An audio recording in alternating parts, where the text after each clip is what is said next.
Isn't sleep super important to longevity? As we age, we tend to sleep less. And everything that I know about sleep tends to tell me that sleep is super important for mental functioning, for aging well, for all of these health benefits associated with sleep. And you're telling me you get 4 or 5 hours and you're 52 and you have a 20-year-old biological clock. So maybe sleep isn't that important? Maybe I might be 15 years old if I could get more sleep, but we'll never know. What I know is that those sirtuin genes that I talk about all the time, and I've been studying for 30 years, they control the clock. And then the disrupted clock affects them because it's a big cycle. And if you get that out of whack in an animal, if you don't let them sleep, they will age prematurely. If you stop a rat from sleeping for just 2 weeks, it will develop diabetes. It's really important. So I don't think there's any argument that sleep is important, but can you hack your way around it? Maybe that's what I'm showing. But I don't want to give the impression that I think that that's the best way to live life. I mean, I got up at 5:30 this morning. I went to sleep probably at 1 o'clock. That's not a good way to live. I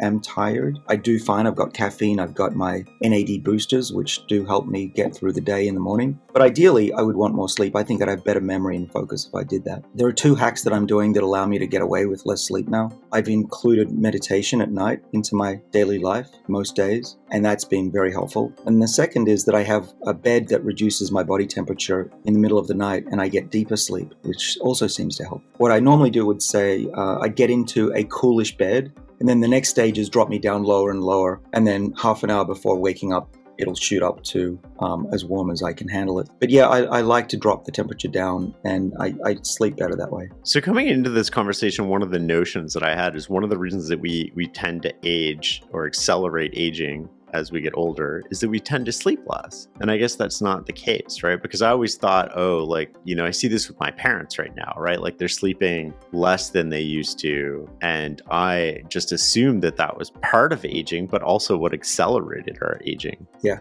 I think you're right. And that's the problem. Once you start getting less sleep, you'll age, and your age will give you less sleep. And that's why it's important to maintain that, sleep health. But NMN, which is this NAD boosting molecule that I mentioned earlier, that is part of the sleep-wake cycle. And one of the hacks that I think is really beneficial is that by taking NMN in the morning, I'm simulating or stimulating the morning response, and I get the alertness and the energy that I would have had if I'd had more sleep. And I can reset jet lag.